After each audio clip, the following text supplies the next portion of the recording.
Boa noite, meus irmãos.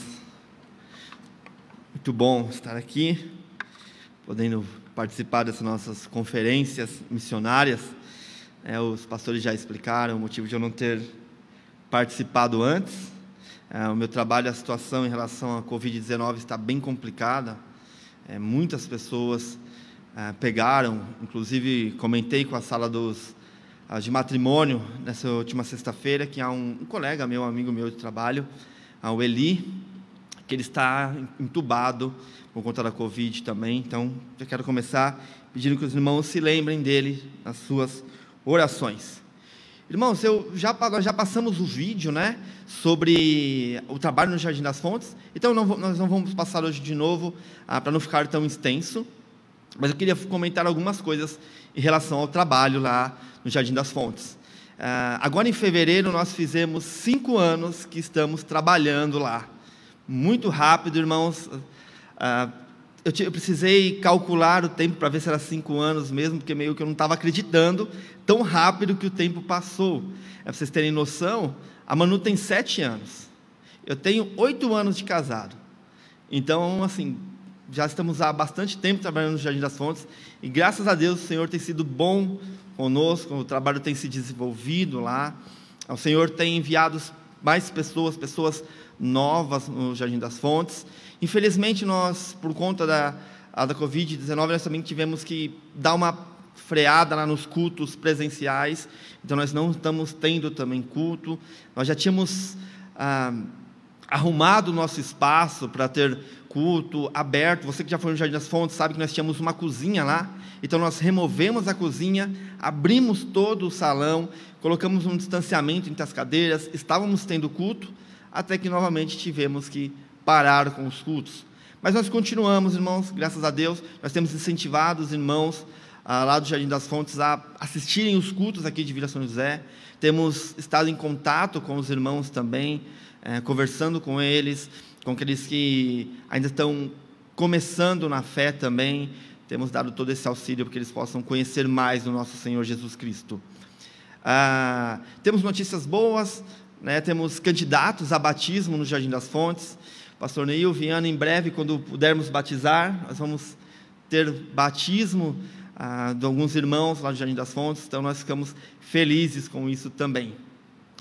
No último vídeo que eu mandei para os irmãos, eu disse sobre a importância dos irmãos estarem orando pelos irmãos que trabalham lá no Jardim das Fontes também. Graças a Deus, meus irmãos, nós somos privilegiados. Nós temos uma equipe de pessoas trabalhando lá, pessoas que realmente se interessam pelo Evangelho, pessoas que amam ver pessoas se entregando ao Senhor. Essas pessoas estão conosco e têm nos auxiliado no trabalho lá. Então eu quero dizer aos irmãos, lembre de orar por cada um deles. Depois eu posso mandar para os irmãos a lista, porque se eu falar aqui, certeza que eu vou esquecer, porque são bastantes mesmo, mas orem, continuem a orar por nós, continuem a orar para que em breve nós tenhamos uma igreja batista independente ali no bairro do Jardim das Fontes. Como o pastor Neil disse hoje, o meu desejo, o desejo que o Senhor tem colocado no meu coração, é que a gente possa plantar mais igrejas, que o Jardim das Fontes seja o começo, e que por Vila São José, por Jardim das Fontes, a gente possa plantar mais igrejas, fazendo assim com que o reino de Deus possa avançar na cidade de São Paulo e também em outras cidades. Nós vamos vamos para o texto desta noite, e eu resolvi pregar o mesmo texto que o pastor Neil e o pastor Viana pregaram. Romanos capítulo 10, eu vou ler a partir do verso 9, só que a minha intenção hoje é trabalhar dos versos 14 a 21. Então, abra aí em Romanos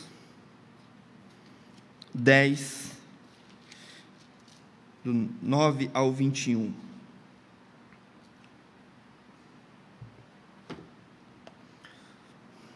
A saber, se com a tua boca confessares ao Senhor Jesus, e em teu coração creres que Deus o ressuscitou dentre os mortos, serás salvo. Visto que com o coração se crê para a justiça, e com a boca se faz confissão para a salvação. Porque a Escritura diz, todo aquele que nele crê não será confundido. Porquanto não há diferença entre o judeu e grego.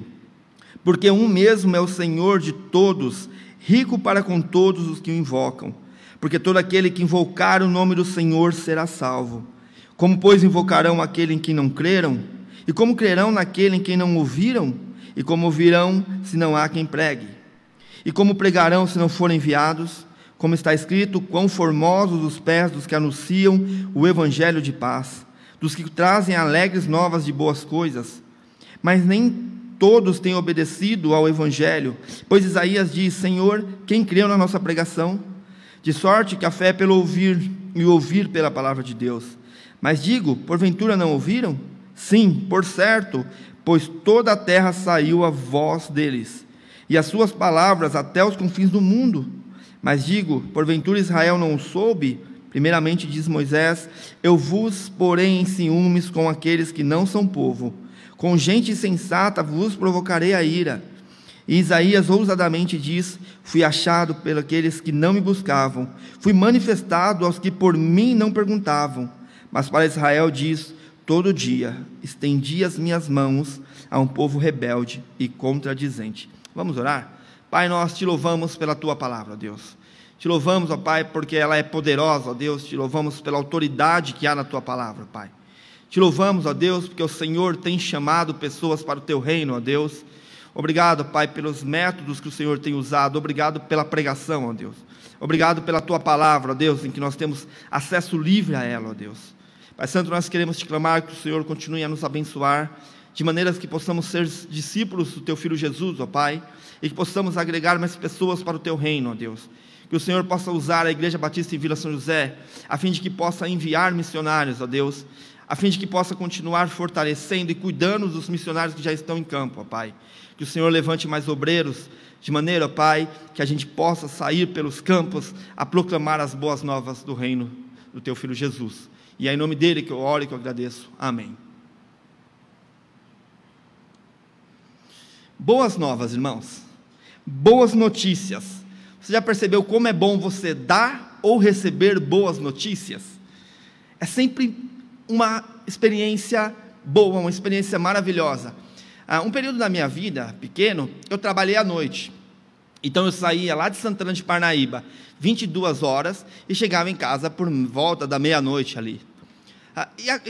Calhava, né, que tem o futebol, que eu costumava ver nas quartas-feiras, e calhava ser a final de campeonato do meu time.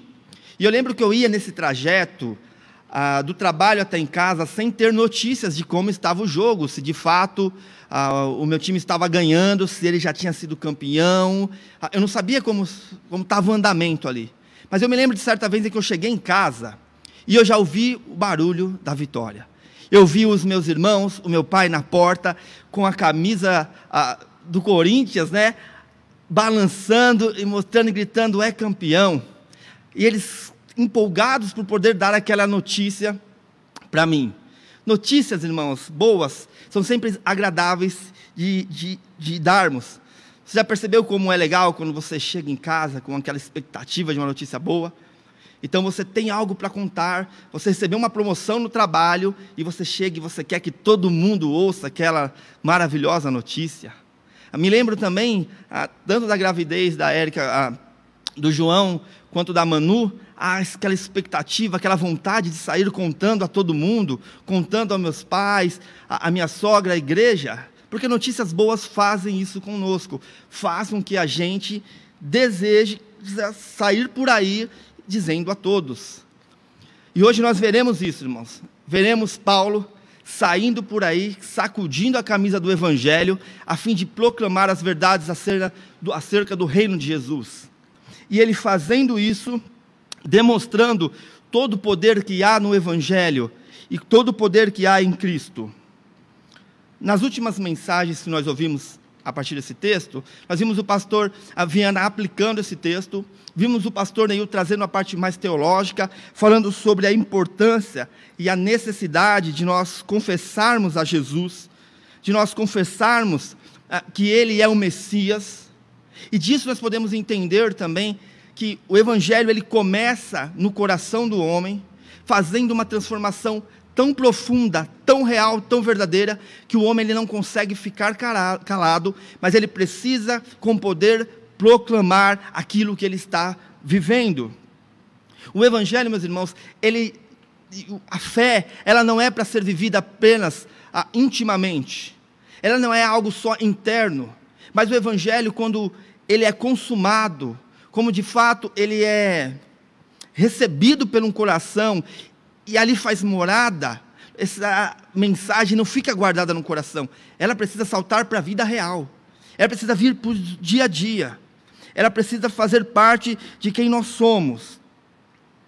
Então nós vimos essa realidade de que o Evangelho ele começa no coração, mas nós, como crentes verdadeiros, queremos falar acerca dessa verdade.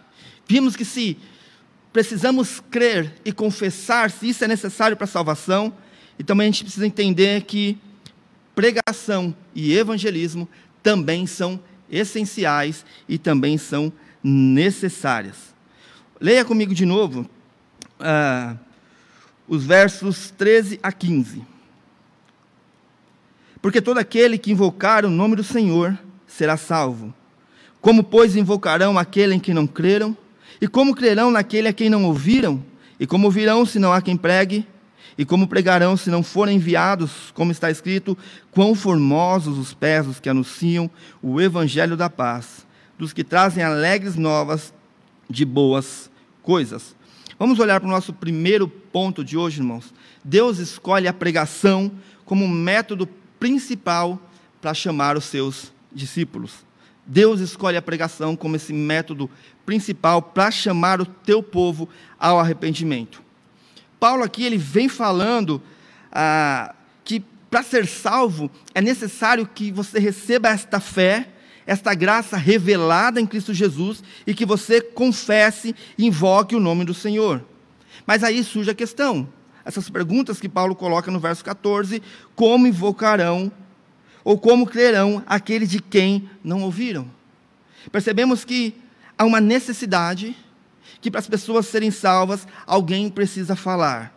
O Evangelho precisa ser explicado, irmãos. É interessante isso, a forma como Deus ele usa algumas coisas para que a gente possa sentir o cuidado dele. Você já percebeu que Deus ele trabalha na sua vida de forma indireta por diversas vezes.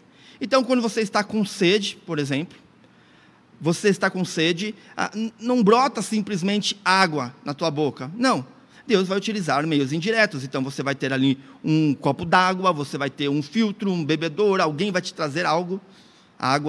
Quando você está também com sede, com fome da mesma maneira, não aparece um passe de mágica na sua dispensa comida, mas Deus usa meios para que aquela dispensa você possa ter o que comer ali. Então Ele vai te dar força, vai te dar vigor, vai te dar um emprego, vai te dar pessoas dispostas a te ajudar, porque Ele usa métodos.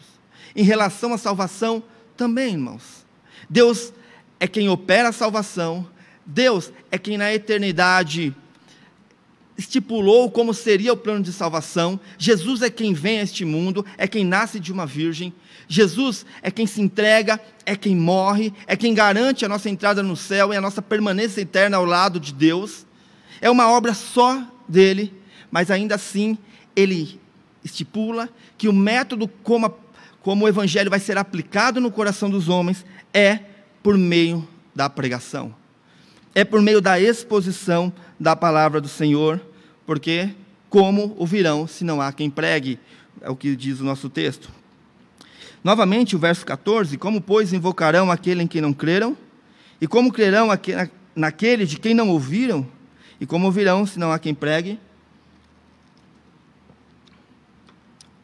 Paulo aqui, irmãos, ele podia ter usado diversas palavras sobre comunicar o evangelho. Podia ter usado diversas, mas é interessante que ele vai utilizar uma palavra específica, e essa palavra que traz um significado muito importante para nós, que é a ideia do arauto. O que era um arauto? Quem era um arauto? Se você já assistiu aqueles filmes medievais, você sabe, você tem ideia do que era este homem. Este homem era alguém que ele vinha em nome do rei, chegava na cidade e lia um decreto, lia uma carta com palavras vindas diretamente do rei. Um arauto, ele não fala de si mesmo. O arauto, ele vai falar da mensagem do teu rei. O arauto, ele não vem com base na tua própria autoridade, mas ele vem pela autoridade daquele que o enviou. Ele vem em nome daquele que o enviou. E aqui Paulo vai trazer esta figura de arauto, quando ele diz aqui, que como crerão naquele a quem não ouvirão, e como ouvirão se não há quem pregue. Essa ideia aqui é esta do arauto, deste homem que vai pela autoridade do seu Senhor, pela autoridade de Cristo, pelos campos, a proclamar a vontade do teu rei. Nenhuma autoridade está sobre o arauto, nenhuma autoridade está sobre ele, senão a autoridade daquele que o enviou, do teu próprio Senhor. E é interessante, irmãos, porque o mesmo Deus que garantiu para nós que nós iríamos chegar ao céu, esse mesmo Deus que estipulou, que fez todo o plano da salvação, que deu esta garantia por meio de Jesus, é o mesmo que nos informa e nos mostra como esta salvação vai chegar aos homens. E ele diz por meio da pregação do Evangelho, por meio dessa comunicação do Evangelho. Irmãos, isso é algo maravilhoso para nós. A ideia de que a salvação vem por meio da pregação é algo maravilhoso. Nós, às vezes, não entendemos a dimensão e a importância da pregação. Nós não entendemos, às vezes, que há um ato sobrenatural de Deus na pregação. Que na pregação é Deus falando. Vá comigo até João 10, 27. Olha lá o que João diz. João está relatando aqui.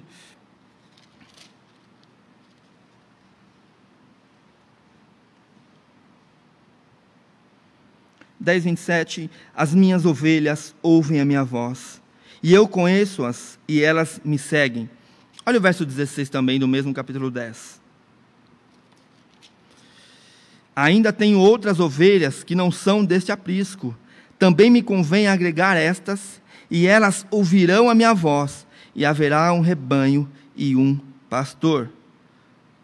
Jesus, irmãos, estava falando de nós, a nós rebanho de outro aprisco, que 2000 anos depois iríamos ouvir a sua voz. E como nós ouvimos a voz do Senhor um dia? Por meio da pregação do Evangelho, por meio da exposição fiel da palavra do Senhor. Aqui nós temos a maravilhosa notícia, irmãos, de que Deus, Ele fala conosco, de que Deus, Ele fala com a humanidade por meio da pregação do Evangelho, de que o teu povo, ele é alimentado, ele é cuidado, e ele ouve a voz do teu Senhor por meio da pregação do Evangelho. Na pregação do Evangelho acontece, irmãos, um milagre excepcional, é Deus falando aos homens. Olha outra evidência, Efésios 2, 14 a 18.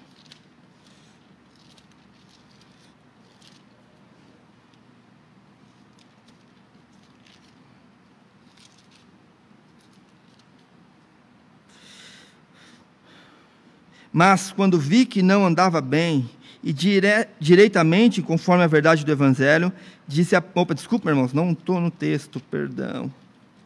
Estou em Gálatas. Pronto. Efésios 2, 14 a 18. Porque Ele é a nossa paz, o qual de ambos os povos fez um, e derrubando a parede da separação que estava no meio, na sua carne desfez a inimizade, isto é, a lei dos mandamentos, que consistia em ordenanças, para criar em si mesmo dos dois um novo homem, fazendo a paz. E pela cruz reconciliar ambos com Deus, em um corpo, matando com ela as inimizades. E vindo Ele, evangelizou a paz, e vós que estáveis longe, e aos que estavam perto, porque por Ele ambos temos acesso ao Pai, e a um mesmo Espírito. Veja, quando foi que Jesus foi a Éfeso para evangelizar a paz? Jesus nunca esteve em Éfeso, mas é por meio da palavra de Paulo que eles puderam ouvir o Senhor falando acerca do Evangelho. O Senhor Jesus, Ele fala, e Ele continua falando por meio do Evangelho hoje, irmãos. Irmãos, isso é assombroso.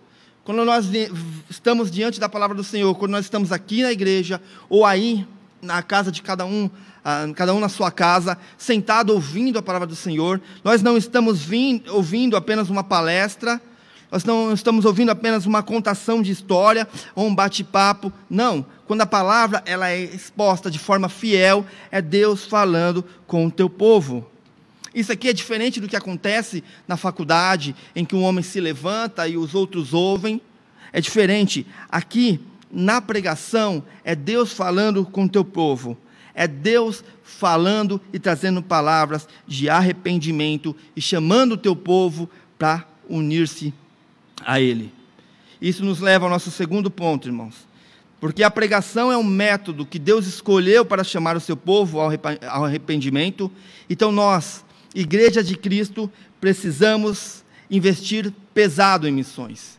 Precisamos investir pesado em pregação, porque esta é a maneira que Deus definiu que as pessoas seriam salvas, por meio da pregação do Evangelho. Volta lá comigo em Romanos de novo. Versos 14 e 15 novamente. Como, pois, invocarão aquele em quem não creram? E como crerão naquele de quem não ouviram? E como ouvirão se não há quem pregue? E como pregarão se não forem enviados? Como está escrito, conformosos os pés dos que anunciam o evangelho de paz, do que trazem alegres novas de boas coisas. Veja, irmãos, a igreja do Senhor, ela é chamada pelo apóstolo Paulo a cuidar, a investir seriamente na pregação do evangelho. Nós sabemos que a nossa tarefa, a nossa missão é fazer discípulos de todas as nações. Nós sabemos isso, nós conhecemos o livro de Mateus, capítulo 28, nós sabemos que nós somos chamados para fazer discípulos de todas as nações. Somos chamados para trazer aqueles que estão longe para perto do rebanho do Senhor. E como isso é feito? Por meio da pregação do evangelho. Que tipo de pregação do evangelho? Talvez é a pergunta que a gente tenha que se fazer. Que pregação é essa? Que pregação que está na mente de Paulo? Que pregação que tem que estar na nossa mente? Uma pregação que exponha a palavra de Deus. Não uma pregação que vai falar acerca dos desejos dos homens. Não uma pregação que vai falar que os homens terão vitória, de que a vida deles vai dar tudo certo. Não isso. Mas nós devemos ter uma pregação que Cristo esteja no centro. Uma pregação que expõe a Deus, que aponta para Deus. Não uma pregação psicologizada que vai falar sobre a autoestima do homem, sobre isso ou aquilo. Não, mas uma pregação que eleve o nome do nosso Redentor. Uma pregação que mostre para todos a necessidade da fé e do arrependimento. Esse é o tipo de mensagem, de pregação que salva o homem. E Deus utiliza essa pregação como método primário para salvar os homens. Olha o verso 17 do mesmo capítulo 10. De sorte que a fé é pelo ouvir, e o ouvir pela palavra de Deus. Nós vamos ouvir por aí, irmãos, algumas pessoas dizerem que a pregação, ela já não está mais na moda. Que ninguém aguenta mais ficar 30, 40, 50 minutos sentado, ouvindo alguém explicando a Bíblia. Eles vão dizer isso para nós, que devemos pensar em outras estratégias. Que a pregação não cola mais, que não está mais na moda. Mas, irmãos, a verdade é que a pregação, ela nunca esteve na moda. A pregação, ela sempre foi contracultural. Ela sempre foi loucura para aqueles que ouvem. Mas o Senhor escolheu este método para chamar os homens ao arrependimento. Nós precisamos de arautos. Precisamos de pessoas que se entreguem a fim de poder proclamar esta mensagem por meio da pregação. Nós precisamos fazer isso, porque se Deus escolheu a pregação como método para salvar o homem, irmãos, então nós precisamos investir pesado nisso. Nós, igrejas de Vila São José, precisamos continuar investindo pesado em missões, pesado para poder capacitar homens para pregar, investir pesado para fazer com que novos ceifeiros nasçam no meio da igreja, para que a gente possa ajudar ainda mais missionários, para que a gente possa alcançar ainda mais pessoas, porque é por meio da palavra, por meio da exposição da palavra, que Deus resolveu que os homens deveriam ser salvos. Outra coisa importante, irmãos, é que missões se dão no seio da igreja. Missões se dão por meio da igreja, no contexto eclesiástico. É a igreja quem envia. Você não pode simplesmente levantar e dizer, eu sou um missionário e eu estou indo. Não, é a igreja que envia. Olha lá Atos capítulo 13. Primeira viagem missionária de Paulo.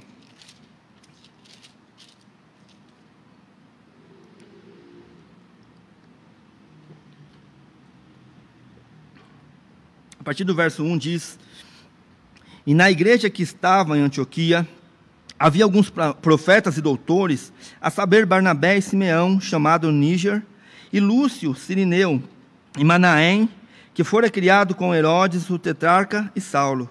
E servindo eles ao Senhor, e jejuando, disse o Espírito Santo: apartai-me a Barnabé e a Saulo para a obra a que os tenho chamado. Então, jejuando e orando, e pondo sobre eles as mãos, o despediram. Se você conhece o contexto aqui de Atos, o que estava acontecendo, você vai lembrar que há uma promessa de que o evangelho ele vai até os confins da terra, e você vê o evangelho avançando muito rapidamente, isso por conta das perseguições que estavam ocorrendo ali. Mas chega um momento em que a igreja de Antioquia, que sempre se mostrou uma igreja bem organizada, chega um momento em que eles entendem que é necessário eles irem um pouco mais longe, que é necessário que eles cumpram aquilo que está escrito no capítulo 1, de que eles precisam ir até o confim da terra. E como eles vão fazer isto? A igreja vem dessa necessidade, eles vão em oração e em jejum ao Senhor, rogando para que Ele mande mais homens para a seara. O Senhor atende-os, e o Senhor então manda que eles separem Barnabé e Paulo, para que eles possam avançar ainda mais um evangelho. Irmãos, missões se dão no contexto de igreja. É a igreja que envia. É um dever da igreja enviar homens para pregar o evangelho. É claro, é importante a convicção do chamado. A convicção interna de que está sendo chamado por Deus, ela é importante. Mas é tão importante quanto isso, é que alguém na igreja, além de você, perceba que você é chamado. O testemunho da igreja, o incentivo da igreja, vão dizer se de fato você é chamado ou não para o ministério missionário. Então, a igreja tem esta obrigação de enviar homens para pregar o evangelho em todos os tempos. Outra coisa que é importante a gente pensar também, porque existem alguns que são chamados, vocacionados, separados para a igreja e enviados, isso não quer dizer que a tua obrigação de pregar o evangelho, que você está isenta disso. Não, nada disso. Você também é um missionário. Você, ainda que você não tenha sido vocacionado e chamado para o ministério da palavra, ainda assim você é um missionário. Você deve pregar o evangelho. Você deve fazer discípulos. E talvez a tua dificuldade em evangelizar, em pregar, seja a vergonha. É normal na viagem missionária, quando a gente tem o grupo de evangelismo, a gente bater um papo e algumas pessoas falam: olha, Ricardo, eu estou indo, eu quero aprender, porque eu tenho muita vergonha de falar. E eu costumo dar um conselho. O meu conselho é: fale do que Cristo fez na sua vida. Faz isso. Mas eu não estou falando para você falar que você era pobre e agora você é rico, que você mancava e agora você está andando direito, falava mal, você fala bem. Não, nada disso. Fale o que Deus fez na tua vida. Fale que você estava caminhando para o inferno, que você não percebia as consequências de ir para o inferno, até que Deus te chamou de lá e te levou para o céu por meio de Jesus Cristo. Fale isso a outras pessoas. Todos nós temos o dever, a igreja de enviar, você como membro da igreja, de fazer missão aonde você estiver, no teu trabalho, na tua casa, na faculdade, aonde você estiver, evangelize, fale de Cristo. Por quê? Ainda no verso 15 de Romanos 10, 15 diz: e como pregarão se não forem enviados, como está escrito, Quão formosos os pés do que anunciam o evangelho de paz, do que trazem alegres novas de boas coisas. Quão formosos são os pés dos que anunciam o evangelho. Paulo ele vai tomar essa expressão aqui lá, emprestado lá de Isaías, né? Mas a pergunta é, qual é o padrão de beleza para você? O pastor Viana falou um pouquinho hoje de manhã, eu achei muito interessante. Mas aí, você tem pés bonitos? Será que é isso que Paulo está falando aqui? Sei lá, você foi no pedicure, cortou lá as unhas, passou um creme no pé. Será que é isso que Paulo está falando? É óbvio, nós sabemos que não. O que Paulo está falando aqui é acerca daqueles pés, de que quando você vê aquela pessoa chegando, você sabe que junto com ela vem palavras de salvação. E você se alegra com isso. Quando você vê aquela pessoa chegando, você sabe que aquilo que sair da boca dela vão ser palavras de salvação. E aquilo te dá uma alegria. O contexto onde Paulo, não vou ler, tá? Mas o contexto de onde Paulo tira isso, lá de Isaías 52, era Deus falando com o povo de Israel acerca da notícia de que Israel sairia do cativeiro. Que de alguma forma o Senhor levantaria um libertador que o tiraria dali. E aqui nós continuamos dentro desse mesmo tema. Se era uma boa notícia que Israel sairia no cativeiro, quanto mais agora, a notícia de que Jesus já venceu na cruz. A boa notícia de que a redenção ela já está disponível, e muitos só não sabem disso ainda, mas nós, como arautos, como aqueles que conhecem esta maravilhosa notícia, devemos sair por aí para anunciar esta boa notícia de que a salvação já chegou e que ela encontra-se disponível a todo aquele que crer, a todo aquele que invocar o nome do Senhor. Quão belos são os pés daqueles que anunciam o evangelho.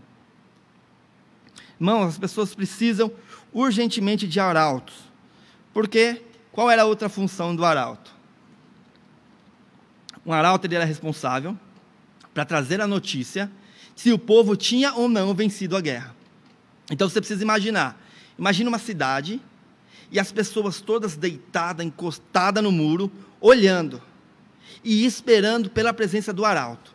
E de repente eles enxergam lá no fundo o arauto vindo e eles tentam adivinhar pela forma como o arauto está caminhando se as notícias sobre a guerra são boas ou são ruins.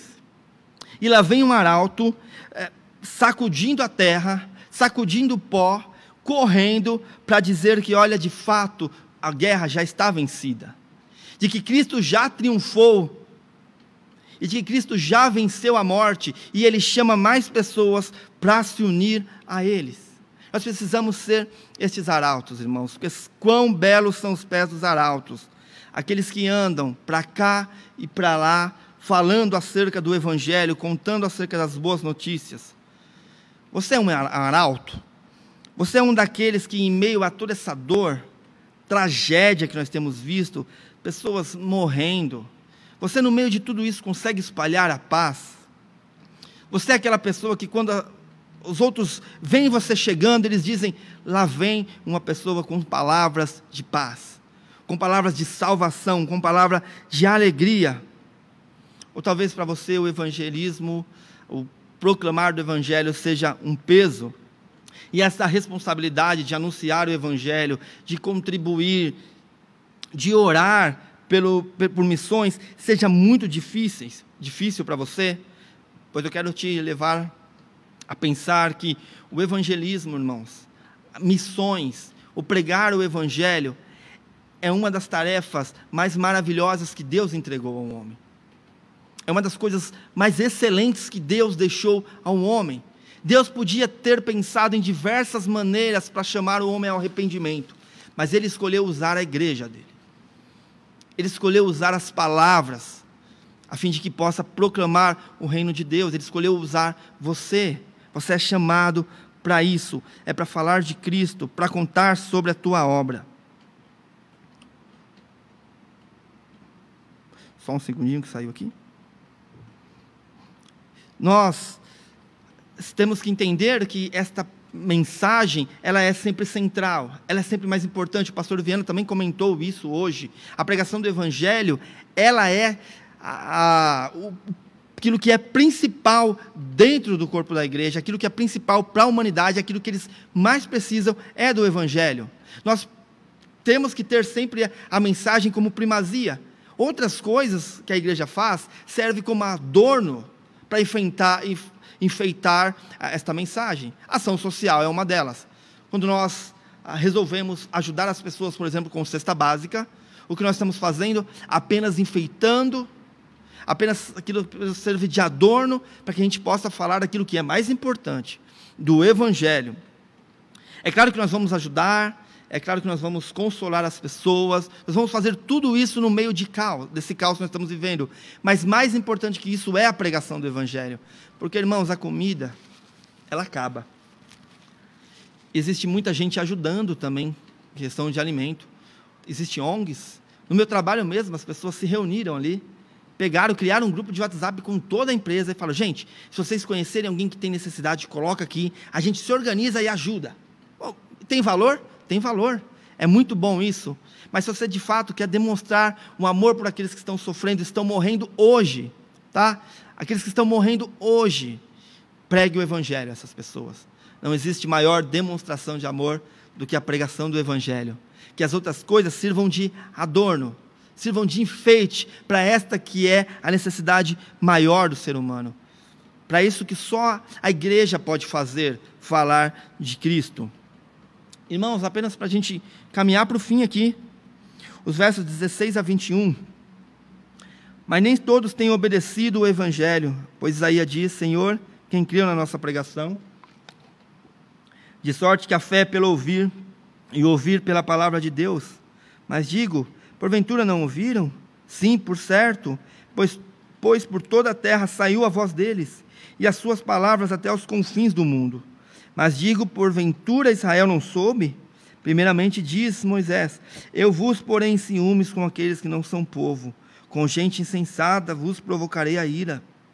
E Isaías ousadamente diz, fui achado pelos que não me buscavam, fui manifestado aos que por mim não perguntavam, mas para Israel diz, todo o dia estendi as minhas mãos a um povo rebelde e contradizente.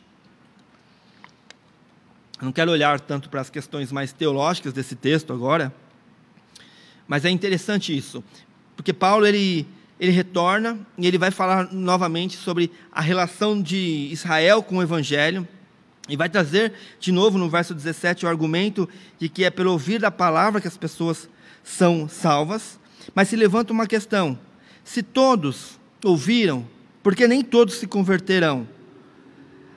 Se todos já aqui, de fato, todo Israel já tinha de fato ouvido o Evangelho mesmo, porque se você pensar, quando Paulo escreve a carta de Romanos, qual é a intenção? A intenção dele é poder ir até Roma, para poder chegar à Espanha e pregar o Evangelho ali, cumprindo assim aquilo que ele imaginava ser os confins da terra.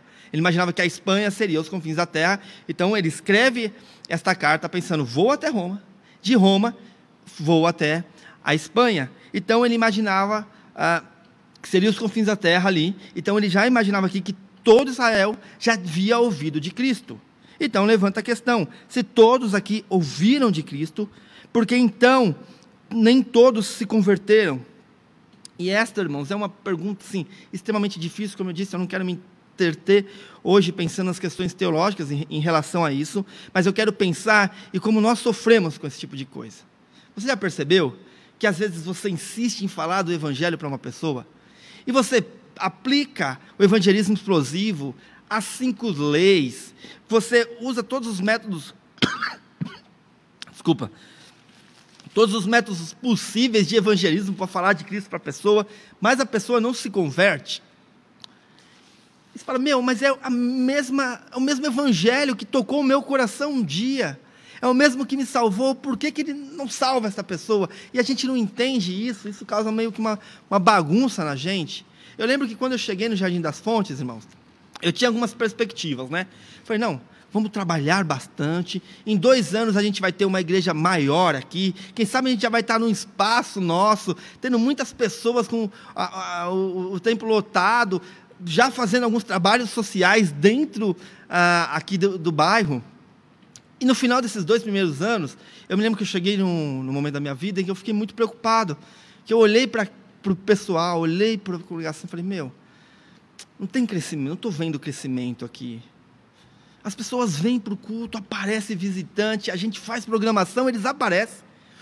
A gente trabalha com as crianças, a gente faz qualquer coisinha para as crianças, os pais aparecem todos, mas a gente não vê conversão.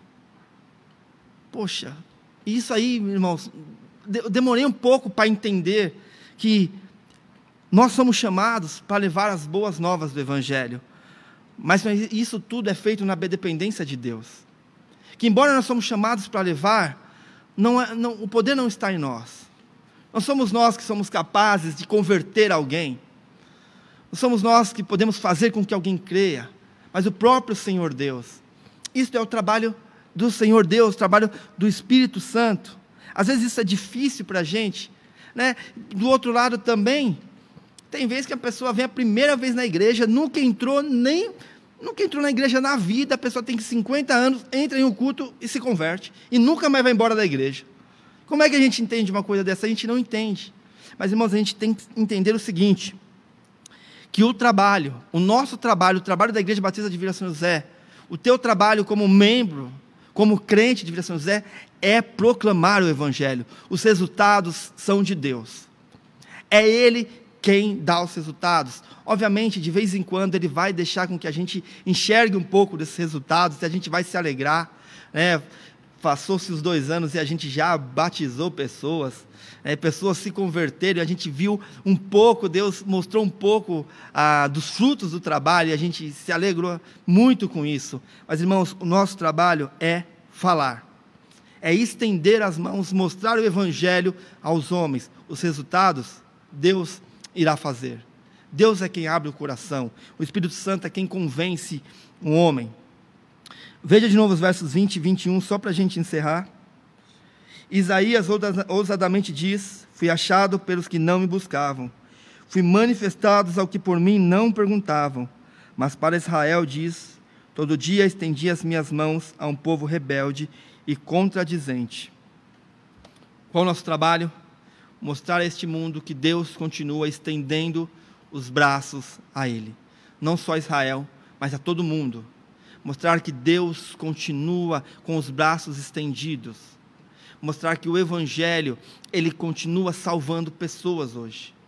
Nosso trabalho, lançar sementes. Como você vai fazer isso?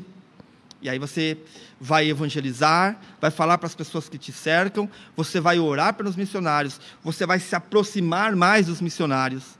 Nós fazemos isso, né? Por isso desse projeto missionário da promessa de fé que nós fazemos, o que nós queremos é mostrar que nós estamos interessados em missões e que nós podemos preparar o terreno, deixar de maneira mais fácil o caminho dos missionários para que eles possam pregar o Evangelho.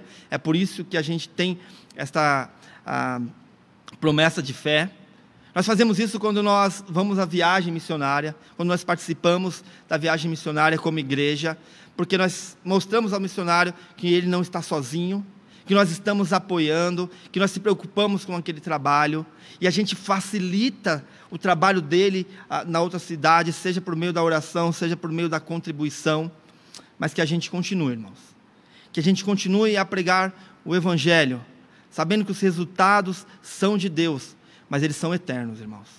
Todo aquele que ouvir, que crer em teu coração e que proclamar a Jesus como Salvador e como Messias, irá viver eternamente ao lado dele. Esta é a mensagem mais urgente. Como disse o pastor Viana hoje de manhã, mais urgente do que a vacina do coronavírus. A gente precisa falar acerca de Cristo. Vamos orar? Pai, nós te louvamos, ó Deus, porque o Senhor estipulou a pregação como método, ó Deus, para que a tua palavra fosse e chegasse aos corações, ó Deus. O nosso desejo use a igreja de Vila São José para proclamar ainda mais o Evangelho, Pai.